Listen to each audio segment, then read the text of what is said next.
Our film begins with a man sitting quietly in his car at a gas station. But suddenly, he notices a young boy desperately trying to knock on his window. And to his absolute horror, the boy's hands are tied tightly together and his mouth is completely covered with thick duct tape. So the man instantly panics. He quickly rolls down the window, frantically trying to figure out exactly what is going on. And that is when the boy begs him, swearing on the man's own children, to take him straight to the city. He frantically claims that a crazy woman violently snatched him away from his family against his will. He cries that she is planning to completely end his life and desperately pleads for the man's help. At that exact moment, we see the very woman he is talking about casually walking out of the gas station's convenience store. And surprisingly, she is just calmly carrying a bunch of snacks. The man is completely baffled. He cannot understand how child traffickers could possibly be acting so incredibly careless. So he quickly tries to reassure the terrified boy. Then, he confidently marches over to confront the woman himself, fully intending to hand her straight over to the police. Because kidnapping a child in broad daylight is absolutely insane. But the woman looks at him with terrifying calmness. She casually explains that the tied-up kid over there is actually her own son, but she adds that if he really wants to call the police, she has absolutely no problem with it. And when the police finally arrive, the boy firmly sticks to his dramatic story. He aggressively insists that he has absolutely no idea who this woman is. But the mother eventually reaches her absolute breaking point. She bluntly tells the officer that he is more than welcome to take the boy down to the station. She says that since he is so committed to his little story, he can figure out how to live his life over there. Because she is in a massive hurry and desperately needs to get back to work. Hearing this, the boy instantly starts to panic. He realizes this is getting way too real, so he immediately backtracks, quickly confirming to the officers that she is, in fact, his dear mother. He nervously laughs it off, claiming the whole thing was just a harmless joke. But the police officer is not amused at all. He sternly warns the boy that if he ever decides to pull a stunt like this again, the entire family will be spending the night locked up in a cell. We then quickly learn that this dramatic young boy is named Vladik, and the woman forcefully holding him hostage in the car is actually his mother, Anna. It turns out that all of this intense action is happening for one simple reason. His mother is dragging him to a remote village to stay with a grandfather he has never even met in his entire life. And she is only doing this because she has an urgent business trip out of town for a few days. But the biggest problem of all is that Vladik is actively competing in a major AI competition. He even programmed a massive custom application specifically for the event. However, this sudden trip to the village will completely destroy his chances of participating, because he is strictly required to attend the event in person, and he absolutely needs his guardian's official approval to compete. So he spends the entire road trip sulking and glaring at her. He truly feels that she is acting incredibly selfish, but Anna quickly reminds him of harsh reality. She points out that this exact job he hates so much is the only reason she could afford to buy him that expensive laptop in the first place. She adds that without her work, he would never even be able to participate in these fancy competitions, so she demands at least a tiny bit of gratitude, but Vladik simply rolls his eyes and puts his headphones on, because those classic motherly guilt trips simply do not work on him anymore. The moment they finally arrive at the village, Vladik looks around with absolute disgust. He genuinely cannot believe that normal human beings actually live in these ancient wooden houses and ragged tents. But Anna feels deeply insulted by his arrogant attitude. Because the truth is, she spent her entire childhood growing up in this exact place, and when they finally reach her father's house, the situation takes an incredibly wild turn. They suddenly see a man storming out of the house, screaming in pure terror as he desperately runs for his life. And right behind him is Anna's father, gripping a massive hunting rifle and swearing to blow the man to pieces. It turns out they simply had a minor disagreement over a casual game of cards. But since her father is notoriously hot-tempered, his reactions are always incredibly explosive and completely over the top. But suddenly he hears Anna's familiar voice cutting through the chaos. She casually tells him that he can finish the guy off later, but he probably shouldn't do it right in front of his own grandson. The old man freezes in his tracks, completely unable to believe his own eyes, because he has absolutely not heard a single word from her in over 12 long years. And on top of that, he is entirely confused by the word grandson. So she quickly explains the simple math. She tells him that Vladik is her son, and since she is his daughter, that officially makes the boy his grandson. She then awkwardly tries to hint at the real reason for her sudden visit, because she knows she cannot just drop the bomb on him all at once. So she starts talking about how she now owns her very own successful marketing agency. She explains that she is currently pitching a massive, high-stakes project, and she absolutely has to travel to present her work in person, mainly because a ruthless rival company is actively trying to steal her biggest client. So after beating around the bush, she finally gets to the point. She simply asks to leave Vladek here for exactly 3 days. Her father looks at her in absolute disbelief. He argues that if her business is truly that successful, she could easily just hire a professional nanny to watch the boy. At that exact moment, Anna flashes back to the very last nanny she hired. The poor woman was so completely exhausted and traumatized by Vladek's behavior. She actually felt it would be more merciful to live inside a cactus than to spend one more single day dealing with that kid. But Anna absolutely refuses to share those horrifying details with her father. Instead, she simply lies and claims that the business trip came up completely out of nowhere, leaving her no time to make proper arrangements. But her father is already incredibly furious with her, because he has been waiting for 12 long years for her to visit, and now she only shows up because she desperately needs a favor. So he bluntly refuses her request, turning his back on her to go outside and feed his chickens. That is when Anna decides to stoop to emotional blackmail. She starts talking loudly to herself, making absolutely sure he hears every single word. She dramatically sighs and says that it is so incredibly true what they say. A woman always marries a man who acts exactly like her own father. And she claims that is the exact reason she left her husband, because he was never there to support her during the most difficult times in her life. Her father instantly catches the heavy, insulting message she is throwing at him. He stops in his tracks, sighs, and finally gives in. He tells her she can go on her business trip, but strictly warns her that it is for 3 days and not a single minute more. Anna is so thrilled she barely even registers his warning. She immediately hops into her car and speeds off, not even bothering to say a proper goodbye to her own son. And meanwhile, Vladek is frantically running around the house, desperately searching for a bathroom, because he has flipped the entire place upside down and still cannot find one. So his grandfather grabs him by the hand and leads him outside to a ragged wooden outhouse sitting in the middle of the garden. But because it looks exactly like a filthy public latrine, the poor boy is absolutely traumatized. He starts screaming in pure horror and sprints straight back down the dirt road they arrived on, desperately hoping to catch up to his mother's car so she can take him back home. But unfortunately, his desperate escape attempt is a complete failure, because his dear mother is probably already sitting comfortably on an airplane by now. Defeated and exhausted, he slowly walks back to the house, realizing he is completely trapped in this nightmare. When he returns, he finds his grandfather casually sitting in the garden, hanging out with his pet rooster. Noticing that the boy is completely out of breath and thirsty from all the running, the old man casually scoops up some water from the chicken bucket and hands it to him.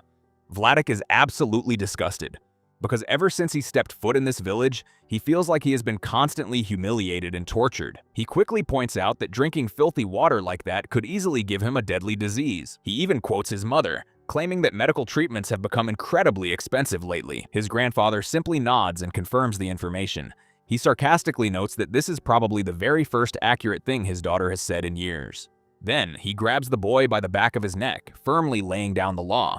He makes it crystal clear that life in this village is not some chaotic free-for-all where he can just come and go as he pleases.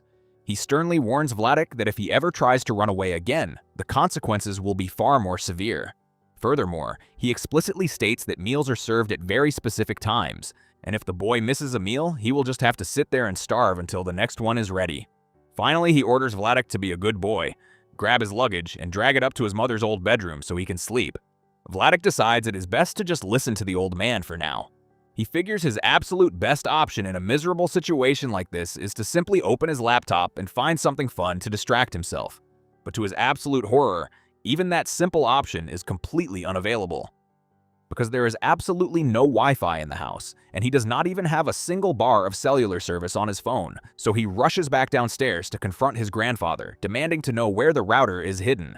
But the old man just looks at him in complete confusion, genuinely asking what a router even is.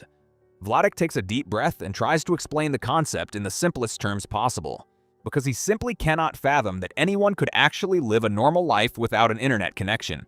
But his grandfather proudly confirms that he does, in fact, live perfectly fine without it. And suddenly, the conversation completely shifts into a long, dramatic lecture. The old man starts dropping the classic back in my day stories, following it up with an endless list of completely illogical, superhuman physical feats he supposedly performed when he was Vladek's age. Realizing this is completely pointless, Vladek simply gives up and asks one final time, so there really is absolutely no internet. Desperate for a solution, he grabs his phone and starts wandering around every single corner of the house, hoping against hope to catch a random signal. He even recklessly climbs all the way up to the roof. But eventually the fragile wood breaks under his weight and he violently crashes straight down into the middle of the chicken coop. The moment his grandfather walks into the coop and sees the absolute mess, he does not yell. He simply tells the boy to get ready to fix exactly what he just broke, because he wants to teach Vladik that whenever he makes a mistake, he must take full responsibility and repair the damage himself. Then, he subtly hints that if the boy were to wander around the village a bit, he might actually find a random spot with cellular service. But he quickly adds that he might not find anything at all, so it is entirely up to him to figure it out. So Vladik actually takes his grandfather's advice to heart. He decides to rely on himself instead of just sitting around waiting to die of absolute boredom. He starts exploring the remote village until he finally comes across a massive, towering tree. He instantly feels a glimmer of hope, realizing that if he can just climb high enough, he might actually catch a signal. But there is still one massive problem. How is he supposed to climb something that huge? So he cleverly drags a smaller, broken tree trunk over and leans it against the massive tree to use it as a makeshift ladder. Meanwhile, his grandfather is standing a distance away, quietly watching the entire process alongside Aunt Ma. She nervously asks him if he is worried the boy might fall and seriously hurt himself. But the old man is actually incredibly proud of his grandson. He is thrilled that Vladik refused to give up and is actively trying to solve his own problems. He casually replies that even if the boy does fall, it really does not matter. The most important thing is that he tried something challenging and learned a valuable lesson in the process. And even though Vladik is visibly terrified as he climbs higher and higher, all that fear completely vanishes in an instant. Because the moment he reaches the top, the internet finally connects. He finally has full service. He immediately uses the golden opportunity to quickly call his best friend. He frantically asks him to officially register his name for the AI competition, but he strictly emphasizes that his friend must inform the judges that he cannot attend the event in person. He adds that if they absolutely require a presentation, he can easily do it online via video call. Just as he finishes the call, his mother suddenly video calls him. She simply wants to check in and see how his relationship with his grandfather is progressing. She is mainly calling to find out if they have completely destroyed each other yet, or if they are actually surviving. When she sees that the situation is relatively under control, she quickly ends the call so she can finish checking into her fancy hotel. But suddenly, a man walks up and stands right next to her at the reception desk to check into his own room. Anna instantly turns her face away, desperately hoping he won't notice her. But when she realizes they are going to be standing there for a while, she awkwardly turns and says good evening. She sarcastically notes how incredibly small the world is that they would run into each other here. We then discover that this man is Antoine, her ex-husband, and he is actually the director of the rival marketing agency, actively trying to steal her biggest client. But to his credit, the man honestly had absolutely no idea that the mother of his child was the one competing against him for this massive contract.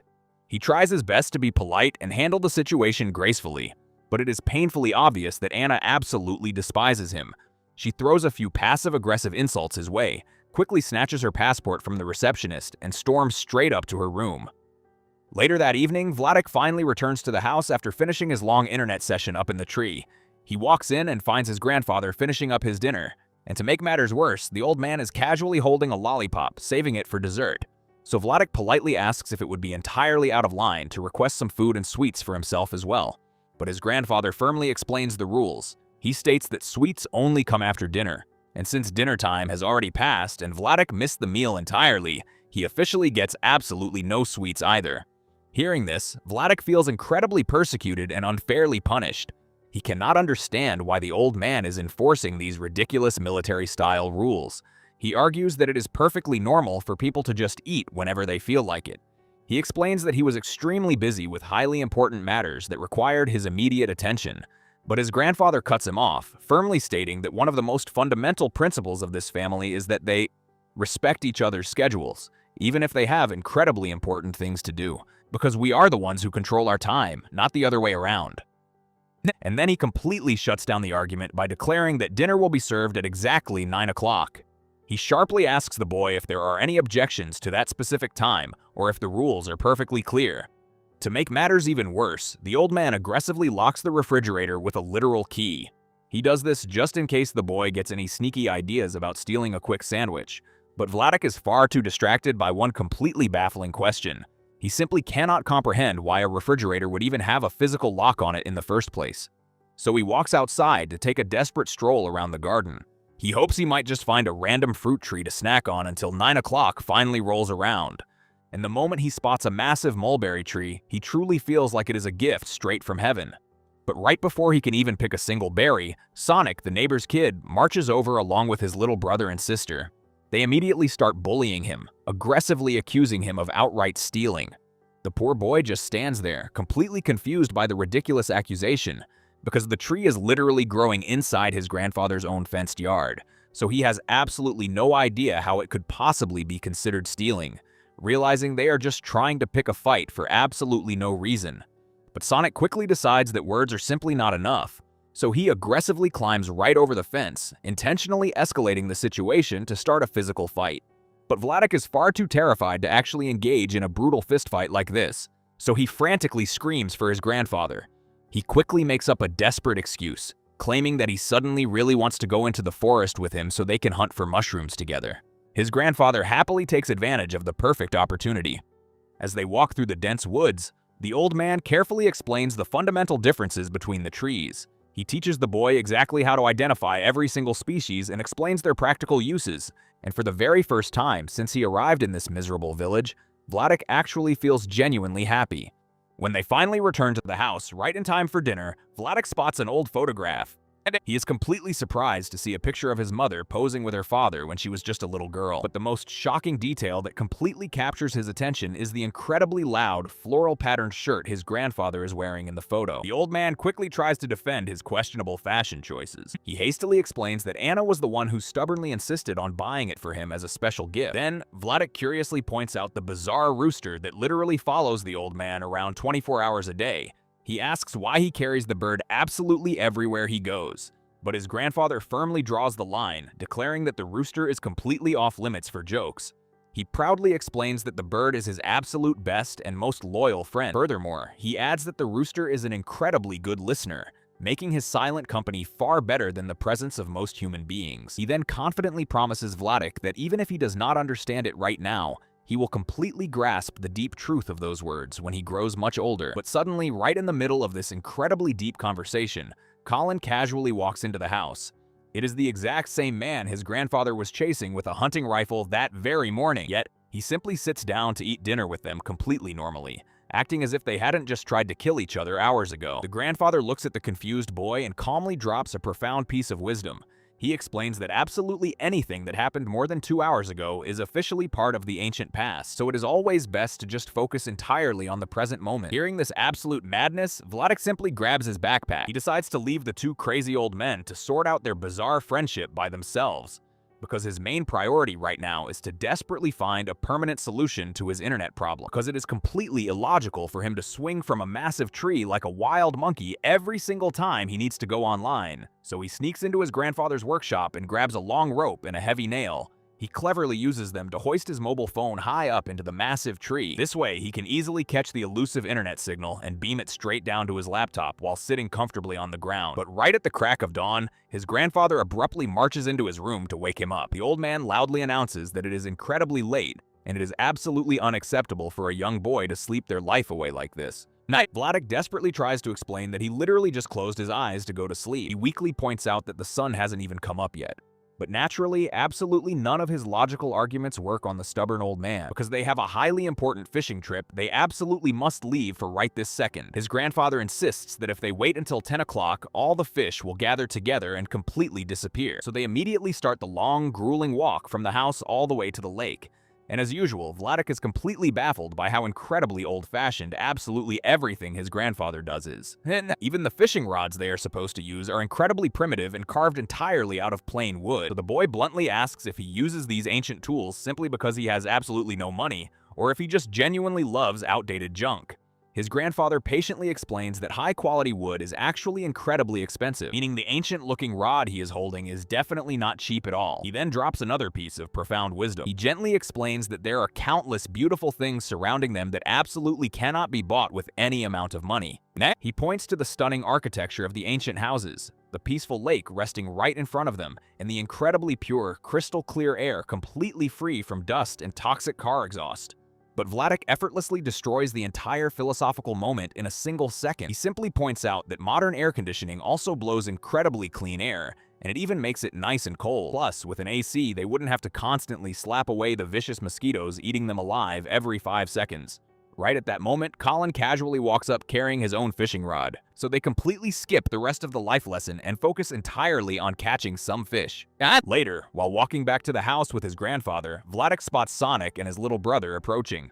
Terrified of another confrontation, Vladik immediately sprints over and tightly grabs his grandfather's hand for protection. The old man instantly notices the boy's fearful reaction. He firmly reminds Vladik that he is not always going to be standing right there to protect him. He strictly tells the boy that he absolutely must learn how to defend himself and fight for the things he loves, whether it is his home, his friends, or anything else in the world. After that, they head straight to the local market to buy a few essential groceries for the house. Vladik builds up a massive amount of hope, genuinely believing he might actually find a device to boost his weak Wi-Fi signal. But unfortunately, that specific level of modern technology has absolutely not reached this remote village yet. The only things he finds are heavy iron weights for building muscles.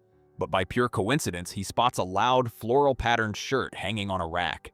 It looks exactly like the one his grandfather was wearing in that old photograph. So Vladik desperately tries to convince the old man to buy it. He argues that it is time to finally break out of the endless cycle of striped 1970s style shirts he wears every single day. But naturally, his grandfather flat out refuses. He knows he absolutely cannot handle the massive wave of bullying and relentless mockery he would endure from the entire village if he wore something like that. He firmly tells Vladik to completely forget about the ridiculous shirt before he turns him into the laughingstock of the town. Instead, he offers to buy the boy some ice cream so they can sit down and eat it together. As they sit there, the old man passionately tells Vladik about the incredibly epic love story he shared with his late grandmother. He reveals that he loved her so deeply, he actually tattooed the very first letter of her name right onto his hand. At that exact moment, Vladik decides to perform an act of pure kindness. He calls over the neighbor's dog and generously feeds the animal his entire ice cream cone. Then, he turns back to his grandfather and shoots him a pathetic, miserable look, completely expecting the old man to immediately buy him a brand new one to replace the one the dog just ate. But naturally, things are absolutely not handled with such leniency around here. His grandfather sternly tells him that since he chose to do a good deed and generously donate his own property to someone else, he must now take full responsibility for his actions.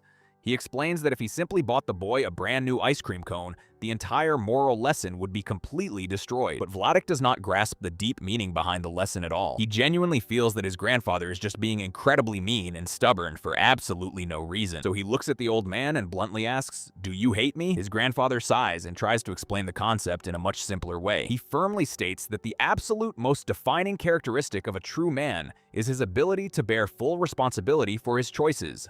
And because of that, Vladik absolutely must learn this lesson the right way.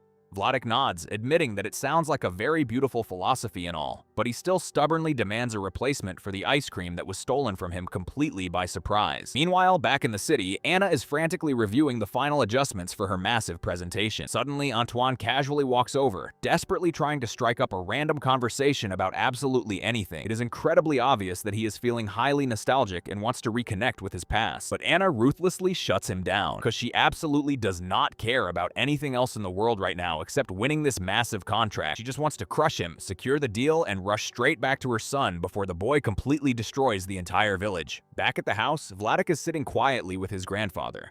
He is secretly recording a video of the old man passionately writing a brand new poem in his tiny little notebook. A notebook that absolutely never leaves his pocket. Vladik casually suggests that his grandfather should officially publish his poems for the entire world to read, or at least find a professional singer to perform them. He argues that it is a massive waste to keep such beautiful words buried in his pocket all the time. But since the old man is strictly against absolutely any modern updates in the world, he proudly declares that the only singers he would ever trust with his precious words actually passed away 10 or 15 years ago. Realizing this conversation is going nowhere, Vladik slowly pulls himself away from this deep gathering of the good old days. He grabs his laptop, a few pieces of scrap wood, and a long wooden ladder. Then, he heads straight up to his makeshift headquarters high up in the massive tree to build a secret base perfectly fitting for himself.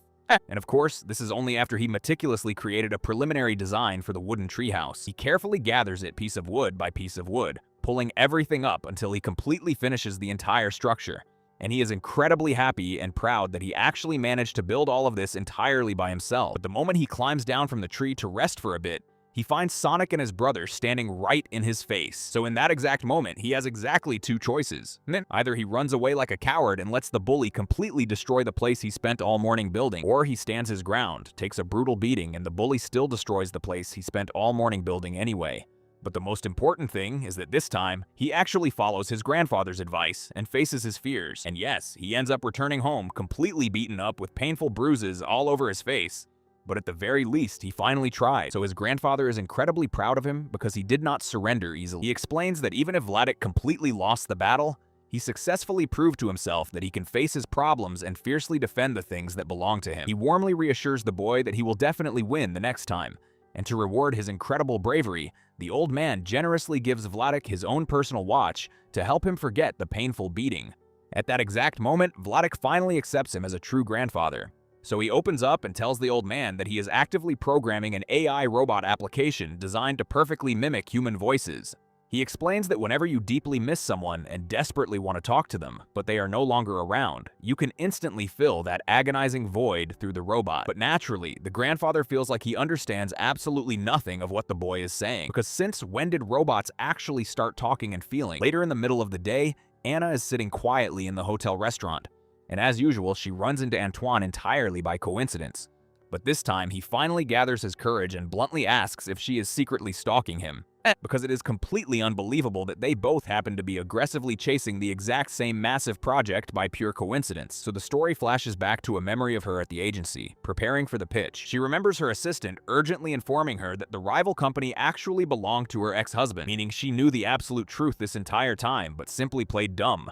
And that is the exact reason she is so fiercely clinging to this specific project, because she desperately wants to crush him and win by any means necessary just to completely prove that she absolutely does not need his existence in her life. As for Vladik, he proudly takes his grandfather all the way up to his newly built treehouse. He wants to practically demonstrate exactly how the robot application works. But the old man only gets completely more confused, because the voice feels far too incredibly real, so he firmly believes there must be an actual human being talking on the other side of the screen. And the moment Colin spots them sitting together high up in the tree, he feels a deep, bitter sense of betrayal. Because ever since the grandson arrived in the village, the old man has completely ignored him and stopped spending any time with him. So Colin angrily thinks to himself that the old man can just stay up there. And he bitterly wonders who the old man will hang out with once the boy finally abandons him and goes back to the city with his mother. And because Vladik has grown so incredibly attached to his grandfather in such a short amount of time, he actually offers him a massive invitation. He asks the old man to pack his bags and come live with them in the city. He argues that it would be 1,000,000 times better than the absolute crushing loneliness he suffers through out here. But the grandfather completely refuses, because there is absolutely no way he would ever abandon his beloved rooster that easily. The moment they finally return to the house, Vladik immediately sprints straight back to the local market. He desperately wants to buy that loud floral shirt as a special surprise gift for his grandfather, and he rushes back as fast as humanly possible just so he does not miss lunchtime, because he has officially learned his lesson and become a highly disciplined boy, and his grandfather is absolutely amazed that the boy actually returned exactly on time. But when he sees the floral shirt, his eyes immediately fill with heavy tears from being so deeply moved, and on top of that, the old man has prepared a massive surprise of his own, because he has finally accepted the boy as a true member of the family. So he actually built a custom wooden chair perfectly sized just for Vladik so he can comfortably join them around the table every single time they gather for lunch. But right at that heartwarming moment, Vladik suddenly receives a devastating message from the AI competition. The organizers have completely rejected his request for an online presentation, meaning he absolutely must attend in person, or his name will be permanently erased from the competition. So he feels he has absolutely no other choice but to confess the entire situation to his grandfather. He desperately begs the old man to drive him all the way to the city. But of course, all of this has to be kept as a massive, top-secret mission between the two of them, because if his mother catches even a single whiff of this plan, she will turn the world completely upside down on their heads. But the one thing Vladik never accounted for was that his grandfather would become incredibly furious at the request. So Vladik foolishly tells him to just put their family connection aside, promising that if he wins the competition, he will pay the old man whatever money he wants. And those specific, cold words completely destroy the situation even further, because the grandfather genuinely thought he finally had a real family again, after suffering through so many agonizing years of pure loneliness. And now, The only dark thought controlling his mind is that Vladik is an exact replica of his selfish mother. He firmly believes the boy is just going to take exactly what he wants, abandon him, run straight back to the city, and never even bother to check on him ever again. And naturally, in a tense situation like this, our young boy is not going to sit around arguing for long, so he storms straight up to his room, frantically shoves all his belongings into his backpack, and quietly escapes right out the window. But what he absolutely did not expect was to find his grandfather standing right there waiting for him by the fence, because the old man was absolutely certain the boy would try to pull a sneaky stunt exactly like this. And he looks directly at him saying, you are absolutely nothing without the laptop hidden inside that backpack. So I am officially confiscating it from you right now, and you will not get it back until your mother returns. But Vladik absolutely refuses to surrender that easily. He feels he has no other choice but to go and shake hands with his greatest enemy, Sonic. He explains to the neighborhood bully that he desperately needs a massive favor.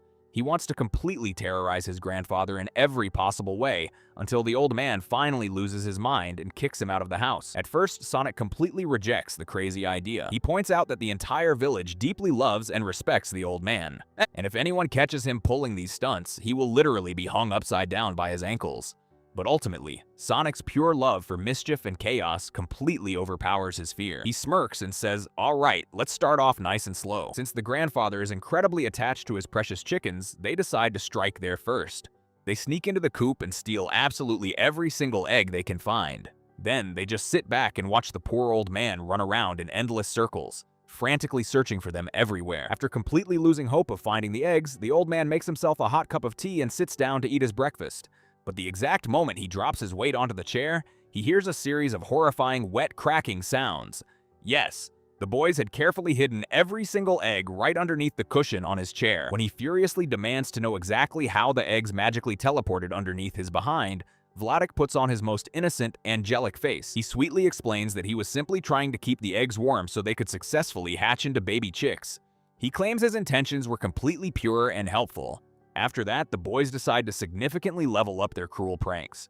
They sneak into the house and completely fill the old man's boots with squished, sticky mulberries. When he slides his feet inside and discovers the absolute disaster, he is furious. But this time, Vladik's ridiculous excuse is that he simply couldn't find a bowl anywhere, so he figured the boots were the absolute perfect place to store his freshly picked fruit. And the chaos does not stop there. Vladik sneaks around the house with a tube of super glue, permanently sticking everything exactly where it belongs. Then they untie the old man's cow and drag it all the way across to the other side of the river, leaving him to wander around the village frantically searching for it. And for their grand finale, they completely soak his entire stack of dry firewood with a water hose. At this point, the grandfather finally reaches his absolute breaking point. He decides it is time to strike back twice as hard. He grabs a massive, heavy sack of foul-smelling animal manure and aggressively hurls it straight at the two boys. Then, pretending to help them clean up, he shoves them both into the outdoor bathroom. He quickly locks the door from the outside and violently blasts them with freezing cold water from the hose through the window, fully intending to teach them a lesson they will never forget. But surprisingly, none of this affects Vladik's determination in the slightest.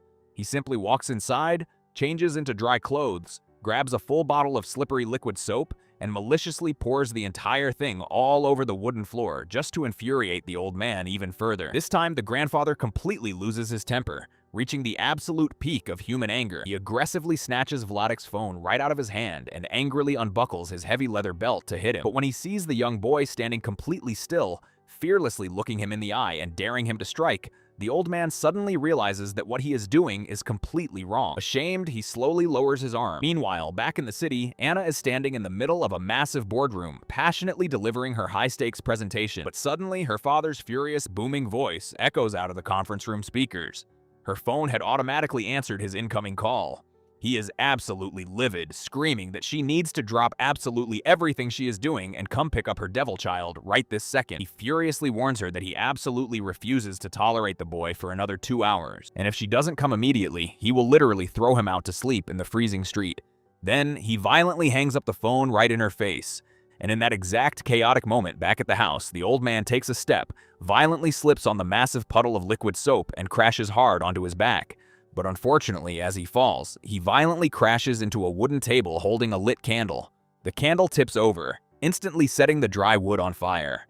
Within seconds, the massive flames aggressively spread, threatening to burn the entire house to the ground. Back at the agency, Anna frantically shoves all her papers into her bag and actually walks right out of the massive pitch meeting. She can feel the judging, mocking stares of everyone in the room.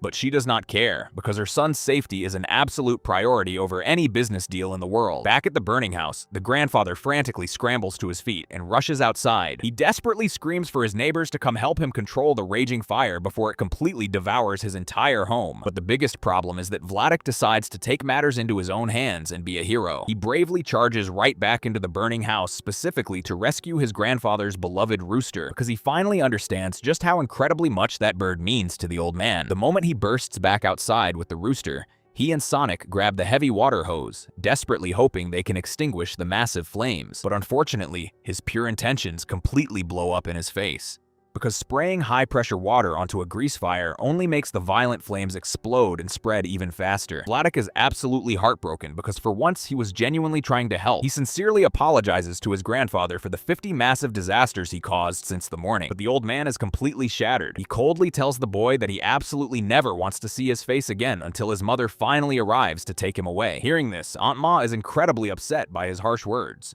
because at the end of the day, Vladek is just a young, confused child. So she gently takes the boy by the hand and brings him to her own house to keep him safe. Meanwhile, Sonic's little sister walks up to the old man and gently hands him his beloved rooster. She firmly tells him that he should know the boy literally risked his own life running into the fire just to save the bird. She points out that there was absolutely no reason to scream at him so cruelly. Then she grabs her brother's hand and walks away. Standing alone in the ashes, the grandfather is suddenly crushed by an overwhelming wave of deep guilt. He finally decides it is time to take a massive risk. He walks into the old garage, uncovers a dusty vintage car that has been parked there for over 50 years, and puts on his loud, floral-patterned shirt. He drives straight over to Aunt Ma's house to pick up Vladek so they can drive to the AI competition together. Vladek is absolutely overjoyed because he truly never imagined his grandfather would actually forgive him after everything that happened. As for Anna, the moment she finally arrives at the village and sees her childhood home completely destroyed by fire, she is absolutely terrified that something horrific has happened to her son. But Aunt Ma quickly reassures her that they are perfectly safe and already driving back to the city for the competition. Anna is completely stunned and deeply frustrated. She cannot understand since when her stubborn father became so incredibly understanding and supportive. She suddenly flashes back to the agonizing day she begged him to let her travel to the city with her fiancé so they could build a better life. But he had completely refused, to the point where he actually aimed his hunting rifle at them in a fit of rage. And that was the exact heartbreaking reason she had completely cut him out of her life for all these years. Determined to stop this madness, she jumps back into her car and speeds straight toward the competition because she absolutely refuses to let this happen. But by the time she finally bursts through the doors, Vladek is already standing proudly on the main stage, flawlessly presenting his revolutionary AI application. He had brilliantly taken his grandfather's deeply personal poems, the ones he secretly recorded him writing in his tiny notebook, and used his AI voice synthesizer to turn the spoken words into a beautiful, moving song. The moment Anna hears the lyrics of the song, she is deeply moved to tears, because every single word proves just how incredibly much her father truly loves her. The lyrics reveal that he spent all those agonizing years desperately wishing she would just call or visit. She finally realizes that he is not the cruel, heartless monster she always imagined him to be. And in a deeply emotional moment, they finally raise the white flag, forgive each other, and beautifully reconcile. And even though Vladek does not actually win the grand prize in the competition, he walks out of the building feeling like he is flying on top of the world, because he is finally surrounded by both his mother and his grandfather. But suddenly, they find Antoine standing right there waiting for them. He looks incredibly remorseful, clearly hoping to apologize and ask for a second chance to be a real family. Seeing this, the grandfather quietly steps back, giving them the space to talk privately so he does not influence their massive decision. But both Anna and Vladek look at Antoine and feel absolutely nothing. To them, he is just a complete stranger who belongs entirely in the past. So without saying a single word, they simply turn around and walk away together, because having each other is more than enough to perfectly fill any empty space left in their lives. And with that beautiful realization, the events of our story come to an end.